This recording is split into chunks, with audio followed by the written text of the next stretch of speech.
I didn't plan for any of it to go the way it did. That part is important to me, for some reason.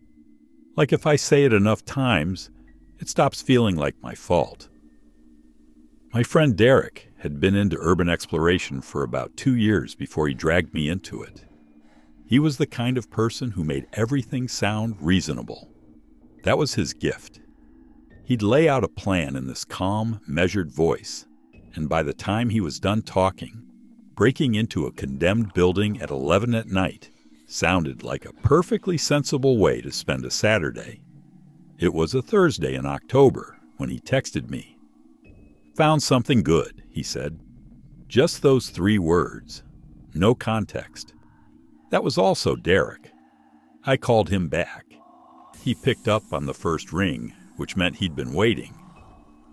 "There's an old psychiatric hospital about 40 minutes outside the city," he said. "Closed in 1994. It's been sitting empty ever since." I asked him how he knew about it. Guy on a forum posted coordinates. Said the East Wing is fully accessible. No boards on the windows. I told him I had work in the morning. "It's Thursday," he said. "We'll be back by 2. That was the thing about Derek. He always had an answer ready. Not a good answer. Just an answer. Delivered with enough confidence that your brain filed it under reasonable and moved on. We went on a Friday. Derek had pushed it back a day, which in retrospect felt like the universe trying one more time to stop us. The drive out was normal enough. Derek played music too loud and talked about the history of the place. He'd done his research the way he always did. The hospital had been built in 1931, designed to hold around 300 patients. At its peak in the late 1950s, it held closer to 600. There had been overcrowding complaints, investigations, a series of patient deaths that the administration had attributed to natural causes. The state closed it down in 1994 after a final inspection found conditions that Derek described as, and I quote, "genuinely medieval." "Great," I said. "It's history," he said. "It's important." "It's trespassing," I said. "Technically," he said and turned the music back up. We parked on a service road about a quarter mile from the building. Derek had a detailed map he'd printed from the forum, marked with entry points and rooms worth photographing. He was a photographer. That was his justification for all of it. Documentation, he called it. Preservation of history. I carried the backup flashlight and tried to feel like this was something a reasonable adult would do. The building came into view as we crested a small hill. I'd seen photographs of it online after Derek first mentioned it, but photographs don't prepare you for the scale. It was enormous. 4 stories of dark brick rising against a sky that had gone the color of a bruise just before full dark. The windows were tall and narrow, the kind that let in very little light, even during the day. Most of them were intact. That surprised me. 600 patients, 30 years of abandonment, and most of the windows were still in one piece. Derek stopped walking and just looked at it for a moment. "Incredible," he said quietly. I didn't say anything. There was something about the building that made me not want to speak. Not fear exactly. More like the feeling you get in an empty church. Like the air itself expects silence. We found the East Wing entrance the way the forum post described it. A set of double doors at ground level, the lock long since broken, the handles wrapped in a chain that had been cut by someone before us. Derek pulled the doors open. They moved more smoothly than I expected, which was somehow worse than if they'd stuck or groaned. It meant someone had opened them recently enough that the hinges hadn't seized. Inside, the air changed immediately. Cold. The kind of cold that exists in spaces that never see sunlight. And a smell. Damp concrete, old wood, something organic underneath that I didn't want to identify. Derek had his flashlight out before I did, sweeping it across the corridor ahead of us. The beam caught the outlines of a long hallway. Doorways on both sides, most of them open. Linoleum floor in a pale green that had buckled and cracked in long, uneven lines. Ceiling tiles fallen in clusters, exposing pipes and wiring above. Derek exhaled slowly. "Perfect," he said. He meant it as a photographer. I heard it differently. We moved through the east wing slowly. Derek stopped every few minutes to frame a shot, adjusting his camera settings, muttering about light. I held the backup flashlight and watched the doorways. That was the thing about moving through a space like that. Every open door was a question you couldn't fully answer. Your light only reached so far. What was beyond it was just absence. The rooms along the east corridor had been patient rooms, small.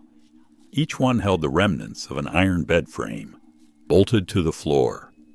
Some had a single chair. One had a window with a partial view of what had been the hospital grounds. A stretch of overgrown lawn, a stand of trees at the edge where the property met a wood line. Derek photographed the window, the frame, the peeling paint around it, the way the moonlight caught the cracked glass. I stood in the doorway and watched him work. That was when I heard it. A sound from somewhere above us. Not loud, not dramatic, just a single soft thud like something being set down carefully on a hard floor. One sound, then nothing. I kept my voice even. "Derek," I said. "Yeah," he said, not looking up from the camera. "Did you hear that?" He paused, listened. Silence. "Whole building settle," he said. That was the thing I told myself, too. Because it was the easiest explanation. And the easiest explanation is usually the right one. Buildings move. Temperature changes affect structure. 30 years of slow decay produces all kinds of sounds. I'd read that somewhere. I was fairly certain I'd read that. Somewhere. We moved on. The stairwell at the end of the east corridor was intact. Wide stone steps, a cast iron railing that had gone entirely to rust. Derek wanted to go up. I told him the floors above might not be stable. "The guy on the forum went up to the 3rd floor," Derek said. "When?" I asked. He checked his phone. 8 months ago. "So we don't actually know what state the floors are in right now," I said. "The structure is brick and concrete," he said. "It'll be fine." I didn't move toward the stairs. "I'll wait here," I said. Derek looked at me for a moment. Then he shrugged, the way he always did when he decided not to argue, and started up the stairwell. I watched his flashlight beam shrink as he climbed. When he reached the landing above, he stopped and swept the light around. "2nd floor looks solid," he called down. His voice echoed in the stairwell and died. I stood at the bottom of the stairs and listened to the building. That sounds like nothing. But anyone who has spent time alone in a large empty space knows what it actually means. Silence isn't the absence of sound. It's the presence of every small sound you normally filter out. The building breathed. That's the only word for it. Air moved through corridors and gaps in ways that produce sounds almost below the threshold of hearing. A low, irregular sighing. Occasionally a click from somewhere in the walls. The kind of ambient noise that your brain categorizes, dismisses, and moves on. What it doesn't dismiss is footsteps. I was aware of the sound before I consciously registered it as footsteps. Something in the back of my brain logged it first. A pattern.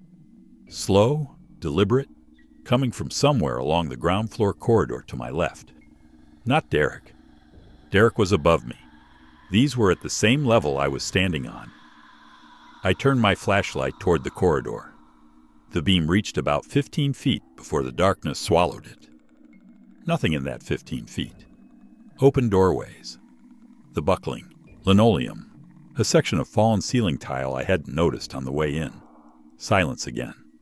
I stood completely still and counted to 30. Nothing. The mind does things in the dark. I knew that. Isolation and low light cause auditory hallucinations. That's documented. Completely documented. I had almost certainly imagined a pattern in random building noise because I was already primed to be afraid. Almost certainly. Derek came back down 20 minutes later. He was animated, talking about the light in one of the rooms on the second floor, the way decay had progressed differently on the south-facing walls. I let him talk. I didn't mention the sound. We made our way back toward the east wing entrance, taking a slightly different route through a side corridor Derek wanted to document. It was narrower than the main hallway. The ceiling was lower. At some point in the building's history, this section had been used for storage. Metal shelving units still lined both walls, empty now except for a few cardboard boxes that had long since collapsed into wet, shapeless masses. Derek stopped at one of the shelving units. He crouched down and pointed his camera at something on the lower shelf. "Look at this," he said. I brought my light closer. On the shelf, pushed to the back, was a blanket. Dark fabric, folded. Not collapsed, not degraded. Folded, the way you'd fold a blanket you were planning to use again. Next to it, a water bottle. Clear plastic. Partially full. I picked up the water bottle before I thought about what I was doing. The water moved when I tilted it. Not stagnant, not frozen, just water. I set it back down very carefully. Derek had gone quiet. He was looking at the blanket. Then he looked at the water bottle. Then he looked at me. Neither of us said anything for a moment. "That's recent," I said finally. My voice came out lower than I'd intended. "Yeah," Derek said. We looked at each other in the dark, flashlight beams crossing between us. "Squatter," Derek said. The word came out flat, matter of fact. But his jaw had tightened. Someone was living here. The thought restructured the entire building around me. Every darkened doorway reframed itself. Every corridor we hadn't checked. Every room above us. Derek had been on the second floor for 20 minutes. He hadn't checked every room. He'd gone where the light interested him, documented what he wanted, and come back down. There were rooms up there he hadn't entered. I thought about the footsteps. "We should go," I said. "Yeah," Derek said. He was already turning toward the main corridor. We moved faster on the way back. Not running. Neither of us wanted to run, because running means you've made a decision about the level of danger you're in, and neither of us wanted to make that decision out loud. So we walked quickly, steadily. Derek in front, me behind. Both of our lights sweeping the corridor ahead. That was when the light happened. We were about 30 feet from the entrance when I saw it. A faint light coming from one of the rooms on the right side of the corridor. Not a flashlight beam. Something dimmer, more diffuse, like the glow of a phone screen. I grabbed Derek's arm. He stopped, looked where I was looking. The glow pulsed once, then went out. Someone had turned off their phone. They knew we were there. Derek and I stood absolutely still for 3 seconds that felt considerably longer.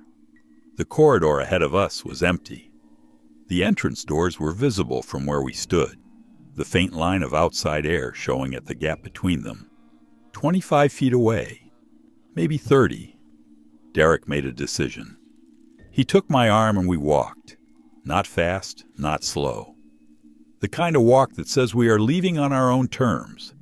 And not because we're scared, even though we absolutely were. We did not look at the doorway on the right. I wanted to. Every instinct I had told me to look, to know, to see what was in there. But Derek's hand was on my arm, and he was walking, and I walked with him. And we pushed through the entrance doors, and the cold October air hit my face, and I kept walking. We did not stop walking until we reached the car. Derek got in the driver's side. I got in the passenger side. He put the key in the ignition, but didn't start the engine for a moment. We both just sat there. "You okay?" he said. "Yeah," I said. Neither of us spoke for a moment. The water bottle was recent, I said again, saying it out loud again for some reason, like I needed to confirm it was real. I know, Derek said. They turned their phone off when they heard us. I know, Derek said. He started the engine and pulled out onto the service road. Neither of us spoke until we reached the main road. The heater came on and filled the car with warm air, and I started to feel my hands again. Do you think they were there the whole time? I asked. Derek was quiet for a moment. When I was upstairs, he said slowly. There was a room at the end of the hall. Door was closed. I thought about opening it and decided not to. He stopped. I don't know why I decided not to, he said. I thought about the footsteps I'd heard at the bottom of the stairwell, while Derek was on the second floor, while I was standing alone at the bottom of the stairs, shining a light at a corridor that showed me nothing. I didn't tell him about the footsteps that night. I'm not sure I've told him since. The drive back took 40 minutes. We didn't play music. Derek dropped me at my apartment, and I went inside and made tea, because that's the kind of thing you do when you want your hands to be busy and your brain to slow down. I looked up the hospital online. I found the forum post Derek had mentioned, the one with the coordinates and the photographs. The post was 8 months old. In the comments, someone had replied 4 months ago, a username I didn't recognize. 3 words. Don't go there. Nothing else, no explanation, just the warning and then nothing. The account, apparently, inactive since. I stared at that comment for a long time. The thing is, whoever was in that building that night was just a person. I know that. A person who needed a place to be, who had made a home in a dark corridor between metal shelving units with a folded blanket and a half-full water bottle. A person who heard 2 strangers moving through their space and turned off their phone and went very still and waited for us to leave. We were the intruders. That's the part that stays with me. But knowing that doesn't change what I felt in that corridor. It doesn't change the way every open doorway felt on the way back, with the knowledge that we weren't alone in there. It doesn't change the particular quality of that darkness, the way the building had felt empty until it didn't, and how different those 2 states of the same space felt. Derek sent me photographs the next week. He'd gotten some genuinely extraordinary images. The patient room window, the collapsed ceiling tiles, the iron bed frames. He'd framed them beautifully. He hadn't photographed the corridor with the shelving units. I noticed that. He hadn't mentioned it, and I hadn't brought it up. But I noticed. Some things you document. Some things you leave where you found them. I haven't been back to any abandoned building since. Derek has. He goes every few weeks, posts the photographs online, gets a following of people who comment on the light and the decay and the beauty of forgotten spaces. He's good at it. He's genuinely good at it. But every now and then, when I'm falling asleep, I think about that closed door at the end of the second floor hallway, the one Derek saw and decided not to open. I think about what would have been on the other side of it if he had. And I think about what was on the other side of it anyway, watching his light move under the door, waiting,